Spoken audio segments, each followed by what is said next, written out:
Tamil news நேரலுக்கான வணக்கம். இன்றைய சிறப்பு நேர்காணலில் நம்மோடு இருந்திருப்பவர் மார்க்சிஸ்ட் கம்யூனிஸ்ட் கட்சியினுடைய மூத்த தலைவர் திரு கனகராஜ் சார். சார் வணக்கம். வணக்கம் சார். தேசிய அளவில் இந்தியா கூட்டணியில் ஒரு தொடர்ந்து ஒரு சர்ச்சைக்குரிய விவகாரங்கள். ஏன்னா மீட்டிங் நடக்கும் போதும் சில கட்சிகள் பார்ட்டிசிபேட் பண்ணல.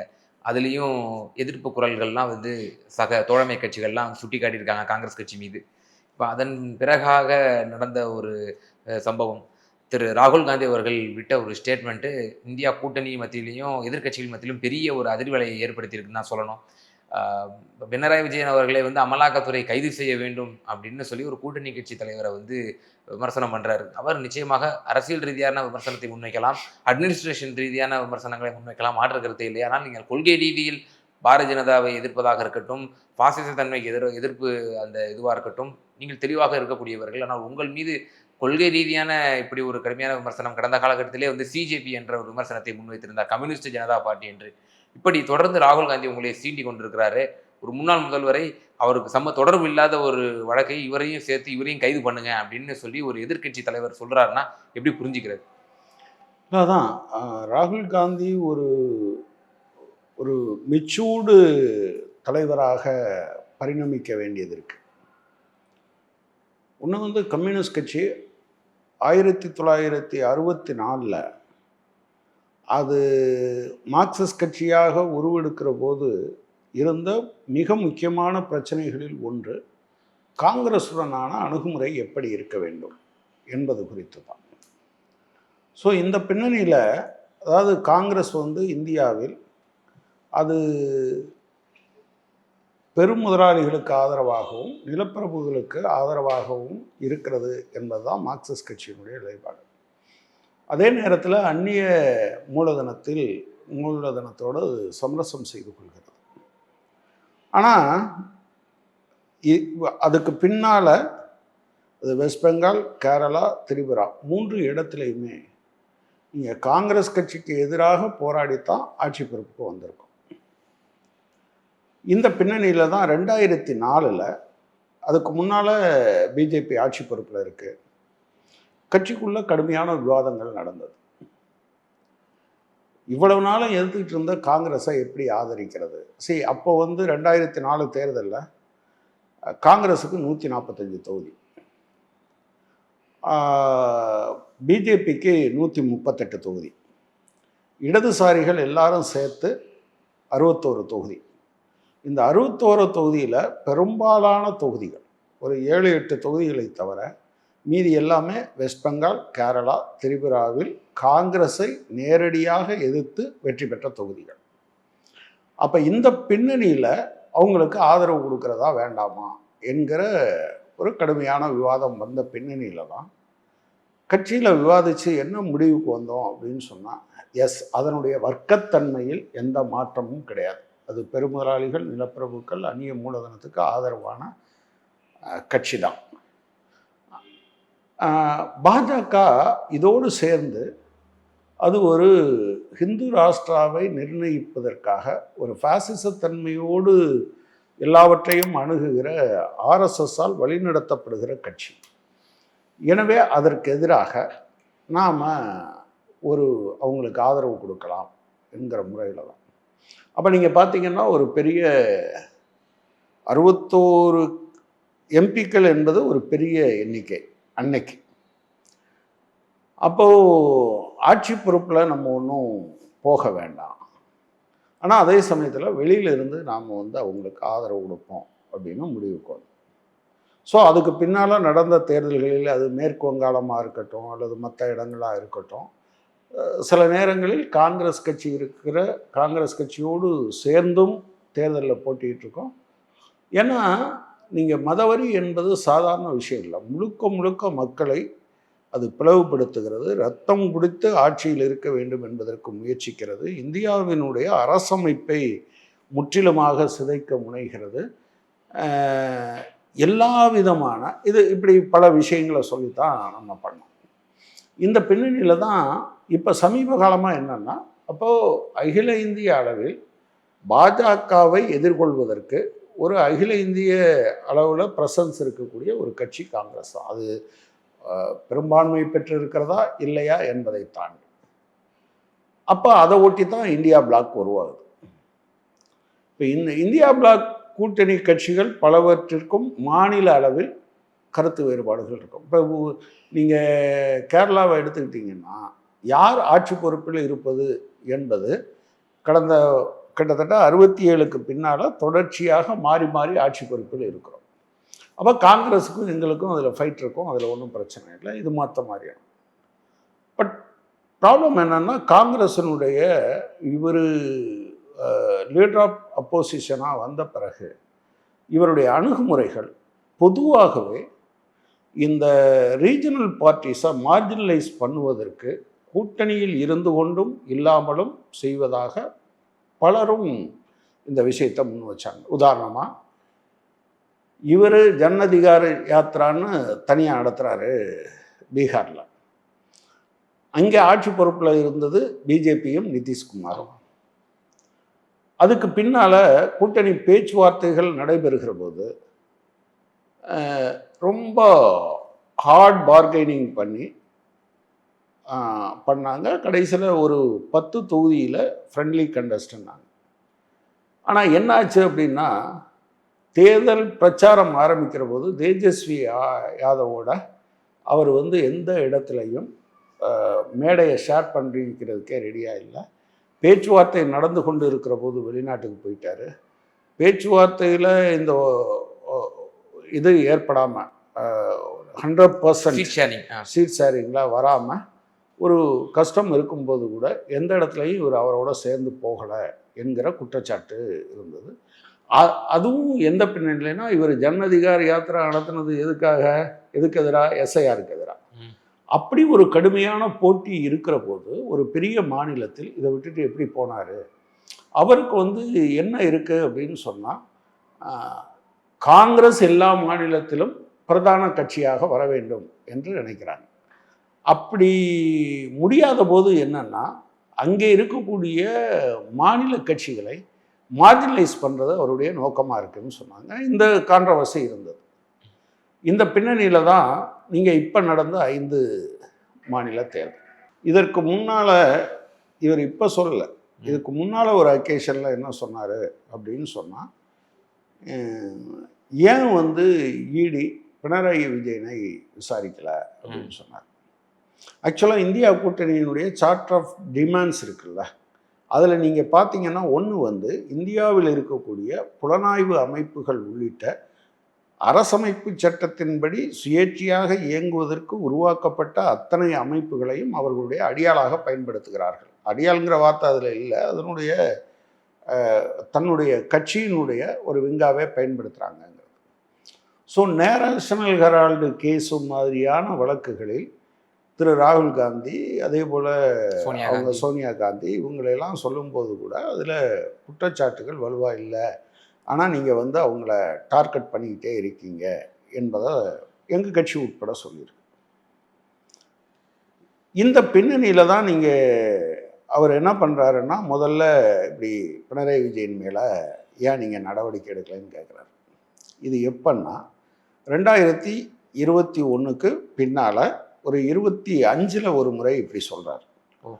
பட் 21க்கு முன்னால் இவர் இதே என்ன ஆச்சு அப்படின்னா இடி தோழர் பினராயி விஜயன் மீது ஒரு வழக்கு பதிவு பண்ணுறாங்க. வெளிநாட்டிலிருந்து தங்கத்தை கடத்தி வந்தார்கள் அப்படி. இந்த 5 வருஷத்துல அந்த வழக்கு சம்பந்தமா எதையாவது நீங்க கேள்விப்பட்டு? செவி வழியில் நம்ம கேள்விப்பட்டதே கிடையாது. நான் கூட இந்த ராகுல் காந்தி இந்த சார்ஜ் வைக்கும் போது அந்த தங்க கடத்தல் வழக்கா இருக்குமோ அப்படின்னு நான் தேடி ரிசர்ச் பண்ணும்போது அவருக்கும் இந்த வழக்குக்கு சம்மதமே இல்லைன்னு சொல்லி இப்பதான் தெரிய வந்துச்சு. ஆமா, அப்போ அதை போட்டு வைக்கிறாங்க. இப்ப தேர்தல் சமயத்துல தேர்தல் பிரச்சாரத்தின் போது இதையும் முன்வைக்கிறாரு. நீங்க சொன்னது மாதிரி சிஜேபி என்பதை வைக்கிறாரு. நீங்க சிஜேபின்னு வச்சிட்டீங்கன்னு வச்சுக்கோங்களேன், அடிப்படையில் என்ன, எந்த நோக்கத்துக்காக நீங்கள் 2 பேரும் சேர்ந்து இருக்கீங்களோ அந்த நோக்கத்துக்கு எதிராக ஒரு கட்சி இருக்கிறது என்று நீங்கள் சொன்னீங்கன்னா ஒன்று அந்த கட்சியை விட்டு நீங்கள் விலகி போகணும், இல்லை அந்த கட்சி இங்கேருந்து விலகி போகணும். இதை தவிர வேறு ஏதாவது வழி இருக்கா? ஆனால் இவர் அப்படி ஒரு குற்றச்சாட்டை வைக்கிறார். நான் என்ன சொல்கிறேன்னா, அங்கே எதிர்க்கட்சி என்கிற முறையில் 10 ஆண்டுகளாக மார்க்சிஸ்ட் கட்சி தலைமையிலான இடது ஜனநாயக முன்னணி இருக்குது. அதை தோற்கடிக்கிறதுக்காக நீங்கள் பிரச்சாரம் பண்ணுறீங்க. எவ்வளவு வலுவாகவும் உங்களுடைய பிரச்சாரத்தை முன்வைங்க, பிரச்சனை கிடையாது. நான் இந்தியா கூட்டணி இருப்பதற்கான அடிப்படையை கேள்வி கேட்கிறார் என்பதற்காக மட்டும் சொல்ல. ஆனால் நீங்கள் உண்மையிலே அப்படி நினைக்கிறீங்க அப்படின்னா அது எவ்வளவு அபத்தமானது, எப்படி இதில் இருக்க முடியும்? அந்த இதை எப்படி சொல்கிறீங்க? இது ஒரு அம்சம். ரெண்டாவது, அதே போல் நீங்கள் இந்த நடந்து முடிஞ்ச தேர்தலில் பார்த்தீங்கன்னா என்ஆர் காங்கிரஸ் பிஜேபி ஆட்சி பொறுப்பில் இருக்குது பாண்டிச்சேரியில். எந்த விதமான லீனியன்ஸும் இல்லாமல் திமுகவுடனோ அல்லது இந்தியா கூட்டணியில் யாருடனுமோ அவர் உறவு வைத்துக்கொள்ள தயாராக இல்லை. இல்லைங்கிறது மட்டும் இல்லை, இன்ஃபேக்ட் அவர் நேர் எதிராக அது பல இடங்களில் இந்த போட்டி இப்போ திரும்பவும் அவங்க ஆட்சி பொறுப்பு வந்தாங்க. தமிழ்நாட்டில் நீங்கள் பார்த்தீங்கன்னா நீங்கள் விரும்புகிறீங்களோ விரும்பலையோ ஒரு கூட்டணி வந்துருச்சு. இல்லை, பாண்டிச்சேரியிலையும் ஃப்ரெண்ட்லி ஃபைட் வந்துச்சு. விசிகாவும் கேண்டிடேட் போட்டாங்க, திமுகவும் ஒரே இடத்த கேண்டிடேட் போட்டாங்க, காங்கிரஸும் கேண்டிடேட் போட்டு. ஏன்னா அவங்க கடைசி வரை இதில் ஒத்துழைக்கிறதுக்கு தயாராக இல்லை. விசி திருமாவளவன் அவர்கள் கடுமையான தன்னுடைய அதிருப்தியை வெளிப்படுத்தினார். இப்போ இந்த பின்னணியில் நீங்கள் பார்த்தீங்கன்னா தமிழ்நாட்டிலையும் கூட்டணி அமைக்கப்படுது. 28 சீட்டுன்னு திமுகவோட சொல்கிறாங்க. ஆக்சுவலாக என்னன்னா அதை வரவேற்றோ அல்லது இப்படி ஒரு கூட்டணி அமைந்திருக்கிறது என்றோ அவர் எந்த இடத்துலையும் பேசலை. சரி, ஒரு வருட காலமாக திமுக தரப்பு ஒரு முயற்சித்து கொண்டிருந்ததாகவும் அவர் எதுக்குமே பிடி கொடுக்காமல் இருந்ததாகவும் ஒரு தகவல் இருக்குது. அதை உறுதிப்படுத்த வேண்டியது இருக்குது. அந்த கூட்டணி சம்பந்தமாக காங்கிரஸுக்கும் திமுகவுக்கும் இடையில் நடந்தது. எல்லா கட்சிகளோடவும் கூட்டணி சம்பந்தமாக பிரச்சனைகள் இருந்தது. ஆனால் அந்த கூட்டணி சமயத்தில் இவங்க தாவேகாவோட பேசுகிறதுக்கு ஆட்களை அனுப்புறது, அவங்க கட்சி எம்பியாக இருக்கிறவங்க ஏடாகூடமாக பேசுகிறது. நான் என்ன சொல்கிறேன்னா, நிச்சயம் 5 சீட்டு எங்களுக்குங்கிறதுல எனக்கு உடன்பாடே கிடையாது.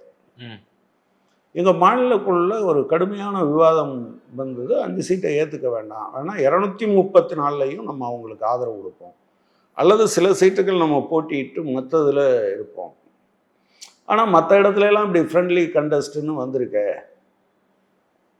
அப்போ இதை என்ன பண்ணுறது அப்படிங்கிற கேள்வியெல்லாம் இருந்த பின்னணியில் தான் இவருடைய கருத்துக்கள் வந்தது. ஆனால் சரி, அவர் தன்னை மாற்றிக்கொள்ளக்கூடும், அங்கே இருக்கிறவங்கெல்லாம் அவரோட பேசுவாங்க என்று நினைத்த இந்த பின்னணியில் தான் அவர் இந்தியா கூட்டணியில் நீங்கள் இப்படி சொன்னீங்களே, இதுக்கு என்ன அர்த்தம்? ஈவன் தமிழ்நாட்டிலலாம் ரொம்ப மோசமாக லெஃப்ட்டுன்னா அதை எப்படியாவது ஒழிச்சு கட்டணும்னு நினைக்கிற சில டிவி சேனல்ஸ் 242 ஆமாம் 242 வீணாவினுடைய, அதாவது பினராயி விஜயனுடைய மகளின் கணக்குகள் முடக்கப்பட்டன. அதில் ஒரு கணக்கு 1.5 லட்சம் ரூபா, 242ங்கிறது அவன் சொல்கிற மொத்தமான விஷயத்தில். அவங்க என்ன குற்றச்சாட்டையும் வைக்கட்டும், அது பிரச்சனை கிடையாது. இப்போ பேசும்போது அவர் என்ன சொல்கிறாரு அந்த கூட்டத்தில், அதனால் இதை கிளாரிஃபை பண்ணுங்கன்னு கேட்டோம். இன்னும் கிளாரிஃபை பண்ணியிருக்காங்களா, லெட்ரு வந்திருக்கான்னு எங்கள் தலைமை சொல்லாததுனால தெரில. அதனால தான் பொதுச் செயலாளர் கலந்துக்கல, தோழர் ஜான் பிரிட்டாஸ் அதில் கலந்துக்கிறதுன்னு முடிவெடுத்தோம், இந்த விஷயங்களை சொல்கிறதுன்னு முடிவெடுத்தோம். அதில் பேசின அவர் திரும்பவும் என்ன சொல்கிறாரு, நான் ஒன்றும் பினராயி விஜயனை கட்டி தழுவ முடியாது, எங்களுக்குள்ள அரசியல் வேறுபாடு இருக்குது. உங்களை யார் கேட்டால் கட்டி தழுவணும்? நீங்கள் பெரிய அதாவது எல்லா விதமான பிரச்சனைகளையும் நீக்கிறவர், நீங்கள் கட்டி தழுவணுன்னு அந்த பிரச்சனையெல்லாம் போயிருங்கிறதுக்காக உங்கள்கிட்ட யாராவது காத்து கிடந்தாங்களா? அப்படி யாராவது கேட்டாங்களா? அப்படி இது என்ன விதமான கருத்து? உங்களை ஹக் பண்ணணுன்னு யாராவது கேட்டாங்களா என்ன? அவர் யாரையாவது எங்கேயாவது ஹக் பண்ணிட்டு போட்டோம். நரேந்திர மோடியை ஹக் பண்ணார், ஒன்றுக்கு பல முறை ஹக் பண்ணார். அவரோட அரசியல் வேறுபாடு அவருக்கு இல்லைன்னு நீங்கள் புரிஞ்சுப்பீங்களா? ஹக் பண்ணால் அரசியல் வேறுபாடு இல்லைன்னு புரிஞ்சுப்பீங்களா? இப்போ நரேந்திர மோடியை நீங்கள் ஹக் பண்ணதுக்கு என்ன அர்த்தம்? நான் அப்படி புரிஞ்சுக்கல. அது ஒரு தனி மனிதன். நான் எங்கள் கட்சியை பொறுத்தவரை எங்களுக்கு சொல்லிக் கொடுக்கும்போதே என்ன சொல்லி தருவாங்கன்னா, கருத்துக்களின் மீது தான் நம்முடைய தாக்குதல் இருக்கணும், கருத்துக்களுக்கு எதிராகத்தான் நம்முடைய போராட்டம் இருக்கணும், தனி மனிதர்கள் அல்ல என்று திரும்ப திரும்ப சொல்லி. பாஜகவிலேயே உங்களுக்கு நல்ல நெருங்கிய நண்பர்கள்லாம் இருப்பாங்க. நானே என்னுடைய ஃப்ரெண்டு ஒருத்தன் சொல்லியிருக்கேன், நீ நல்ல வேண்டா, ஆனால் நீ பாலிடிக்ஸ் பேசும்போது நீ உட்கார்ந்திருந்த இடத்துல இருந்து ஒரு மிருகம் அப்படியே கோரமாக எழுவதை நான் பார்த்து கொண்டு இருக்கிறேன்னு சொல்லியிருக்கேன். இன்றைக்கும் அவரோட நான் ஃப்ரெண்ட்லியாக தான் பேசிகிட்டு இருக்கேன். நீங்கள் வந்து அதில் எனக்கு ஒன்றும் ஆட்சேபணம் இல்லை. ஏன்னா எங்களுக்குள்ள வாய்க்கா வரப்பு தகராறு ஒன்றும் இல்லையே. ஸோ உங்களுடைய கொள்கை சரியில்லை, அது மக்களை பிரிக்கிறது. அப்போ இவர் நான் என்ன ஹக் பண்ண முடியாதுன்னு இவர்கிட்ட எவரை ஏங்க நான் ஹக் பண்ணுறதுக்கு? எனவே இந்தியாவில் இன்னைக்கு இருக்கிற சூழலில் இந்த பிரச்சனைகளை புரிந்து கொள்ளுகிற ஒரு மெச்சூரிட்டி அவர்கிட்ட இல்லை என்பதை பார்க்க முடியுது. சார், அப்போ ஒவ்வொரு மாநில கட்சிகள் தங்க கட்சியை வந்து இந்த மாநிலத்தில் வளர்க்கணும், அந்தந்த மாநில உண்டான அந்த சிந்தனையோடு செயல்படுவாங்க. திரு மு க ஸ்டாலின்னா தமிழர் உரிமைக்காக போராடுவார். பினராயி விஜயன் அவர்கள்னா கேரள உரிமைக்காக போராடக்கூடியவர். ஆந்திரானா அந்த மாதிரி ஒவ்வொரு மாநிலம் அந்தந்த இறையாண்மைக்கு அவங்க போராடுவாங்க. இப்போ ஒவ்வொரு மாநிலத்தினுடைய இருக்கக்கூடிய தலைவர்கள் நாளைக்கு காங்கிரஸ் பிஜேபிக்கு அகெயின்ஸ்ட் காங்கிரஸ் அந்த அல்டர்னேட்டை வந்து பிராந்திய கட்சிகள் உடைச்சிருமோ? மு க ஸ்டாலினுடைய ஸ்டேட்டஸ் கோ உயருது. அவர் இப்போ மோடியை தன்னை நிகராக வந்து அவர் அகெயின்ஸ்டாக வச்சு அவர் வந்து பிரச்சாரங்களை பண்ணுறாரு. அவர் 22 எம்பிக்களை வச்சிருக்கிறாரு, தொடர் வெற்றியில் இருக்காரு. இப்போ இவரோட ஸ்டேட்டஸ் கோ உயருது. இவர் வந்து 40 எம்பிக்களை தராரு. இவர் வந்து இவ்வளோ ஸ்ட்ராங்காக இருக்கிறாரு, தேசிய அளவில் லாபி பண்ணுறாரு. இப்படி இருக்கக்கூடாது. காங்கிரஸுக்கு அச்சுறுத்தலாக இருக்க நாமளே வந்து 52லேருந்து இப்போ தான் 99 வந்திருக்கிறோம். இவங்க அதில் பாதி மாநிலங்கள், அதாவது 99க்கு ஒரு 40 சீட் இங்கேருந்து லம்பா போகுதுன்னா அப்போ டிஎம்கே ஒரு அச்சுறுத்தலாக இருக்கே நம்ம வளர்ச்சிக்கு அப்படின்னு சொல்லி அந்த ஸ்டேட்டஸ் கோ உடைக்கிற வேலையும் ராகுல் காந்தி பார்க்குறாரு. இல்லை, அப்படித்தான் இப்போ தேஜஸ்வி யாதவ் அவங்க சொல்கிறத அப்படி தான் சொல்கிறாங்க. இப்போ தமிழ்நாட்டில் அவங்க நடந்து கொண்டதை அப்படி தான் பார்க்குறோம். புதுச்சேரியில் நடந்து கொண்டதை அப்படி தான் பார்க்க வேண்டியிருக்கு. இது எல்லாத்தையும் சேர்த்து பார்த்தீங்கன்னா அவருக்கு பாஜகவை தோற்கடிக்க வேண்டும் என்பதை விட இதுக்குள்ளே இருக்க ஈகோ இருக்குல்ல, அவருக்கு தனிமை சரி பல நேரங்களில் அப்படி உங்களுக்கு என்ன வலு இருக்கோ அதுக்கு தகுந்த மாதிரி தான் மரியாதை இருக்கும். அந்த மரியாதையை சதிகளின் மூலமாகவும் இப்படி இம்மெச்சூர்டாக பேசுவதன் மூலமாகவும் உருவாக்கவே முடியாது. ஆக்சுவலாக அது எப்படி உருவாக்க முடியும்? நீங்கள் என்னுடைய கேள்வி என்னன்னா, இதே மாதிரி கடந்த காலத்துலையும் அவர் பேசியிருக்காரு. அரவிந்த் கெஜ்ரிவாலை ஏன் அரெஸ்ட் பண்ணாங்க? சர்விங் சிஎம்ஐ உள்ளே கொண்டு போய் போட்டாங்க. 100 நாட்களுக்கு மேல் அந்த ஆட்சியை இல்லாமல் பண்ணிட்டாங்க. நீ என்னதான் இந்தியாவே ஆண்டாலும் டெல்லியை நாங்கள் தான் ஆள்றோம்னு சொல்லிட்டு இருந்த அரவிந்த் கெஜ்ரிவாலை உள்ளே போட்டாங்க. இவர் கட்சியை வலுப்படுத்திட்டாரா? இவர் கட்சியை அங்கே ஆட்சி பொறுப்புக்கு வந்துச்சா? 2வது இடத்துக்கு வந்துச்சா? அந்த அது யாருக்கு உதவியாக இருந்தது? பாஜகவுக்கு தான் உதவியாக இருந்தது. எனவே இந்த ஈகோலாம் தூக்கி வச்சுட்டு நீங்கள் பொது வாழ்க்கைக்கு என்று வருகிற போது பல நேரங்களில் உங்களுக்கு உடன்பாடு இல்லாத பல விஷயங்களை நீங்கள் சகித்து கொள்ள வேண்டும். அது குவைட் நேச்சுரல். ஒரு புரிந்துணர்வு இல்லையா? இப்போ நீங்கெல்லாம் கொள்கை ரீதியாக அவ்வளவு ஸ்ட்ராங் காம்ப்ரமைஸ் பண்ணி பாஜகவை வீழ்த்தணுங்கிறதுக்காக ஒரு காமன் மினிமம் ப்ரோக்ராமுக்காக நீங்க வந்து உங்களுடைய இதெல்லாம் சமரசம் செஞ்சு நீங்க வந்து இவ்வளவு மெனக்கிடுறீங்க. ஒவ்வொரு பிராந்திய கட்சிகளும் மெனக்கிடுது. என்ன காரணம் காங்கிரஸ் வந்து காம்ப்ரமைஸ் செய்வதற்கு இவ்வளோ? இல்லை, காங்கிரஸ் as a whole அப்படின்னு நான் பார்க்கல. ஒருவேளை நீங்கள் இந்த நேரத்தில் சோனியா காந்தி அவர்களை சொல்ல வேண்டியிருக்கு. அவங்க வந்து அவங்க பிறப்பால் வேற நாடாக இருந்தால் கூட இங்கே வந்து இந்தியாவினுடைய தன்மைகளை புரிந்து கொண்டவராக. இன்ஃபேக்ட் யூபிஏல இன்னைக்கு 100 நாள் வேலை இவங்க பிபிஜி ஆமாம், இவங்க பாஜக சீர்குலைக்க நினைக்கிற அந்த திட்டம் இருக்க, அது இடதுசாரிகள் முன் வச்சது. இடதுசாரிகள் மட்டும்தான் முன் வச்சோம். அன்னைக்கு பிரதமராக இருந்த மன்மோகன் சிங் அதை ஏற்றுக்கலை. பிளானிங் கமிஷன் சேர்மனாக இருந்த மாண்டக் சிங் அல்வாலியா ஏற்றுக்கலை. ஃபினான்ஸ் மினிஸ்டராக இருந்த திரு சிதம்பரம் அவர்கள் ஏற்றுக்கலை. அப்போ லெஃப்ட் கோஆர்டினேஷன் கமிட்டி அவங்கள தான் போய் பார்க்குறாங்க. அப்போ அவங்க என்ன சொல்கிறாங்கன்னா, இவ்வளவு சாதாரண ஏழை எளிய மக்களுக்கு வாழ்வளிக்கிற ஒரு திட்டத்தை நாம் அதை எப்படி பண்ணக்கூடாது என்கிற முறையில் தான் அவங்க பண்ணாங்க. ஈவன் யூபிஏ கவர்மெண்ட்டு ஃபாரின் கேபிட்டலை கண்டமானிக்காது. நாங்கள் ஃபாரின் கேபிட்டலே வரக்கூடாது, அந்நிய மூலதனம் வரக்கூடாதுன்னு சொல்கிறவங்க கிடையாது. இந்தியாவில் பொதுத்துறை நிறுவனங்களை தனியார் மயமாக்கினாங்க. அதை எதிர்த்து சண்டை போட்டோம். பட் ப்ராப்ளம் என்னன்னா அது அவங்களுடைய வர்க்கத்தன்மை. ஆனால் பிரதானமான விஷயம் இது என்று நினைச்சோம். இந்த புரிதல் இயல்பாக அவருக்கு இல்லைன்னு தோணுது. அதனால தான் எடுத்தேன் கவுத்தேன்னு இந்த மாதிரியான நீங்கள் தமிழ்நாட்டுக்கு நான் சொன்னேன்ல வரல போகலன்னு, இங்கே வரும்போது கூட திமுக கூட்டணி அதில் தான் உங்களுக்கு இத்தனை எம்பி சீட்டு கிடைச்சிருக்கு, 18 சீட்டு இன்றைக்கி நீங்கள் பார்லிமெண்ட்டில் இருக்கீங்க. அஃப்கோர்ஸ் அது வெறுமனே திமுக தட்டில் வச்சு கொடுத்தது இல்லை, எல்லாரும் சேர்ந்து இருக்கோம். காங்கிரஸ் ஓட்டு திமுகவுக்கு போயிருக்கோம், காங்கிரஸ் ஓட்டு சிபிஎம் அதிக பங்களிப்பு திமுகவோட தான், அதில் எந்த சந்தேகமும் இல்லை. பண்ணலை, பேரை கூட சொல்லலை, திமுகங்கிற பேரை கூட சொல்லலை.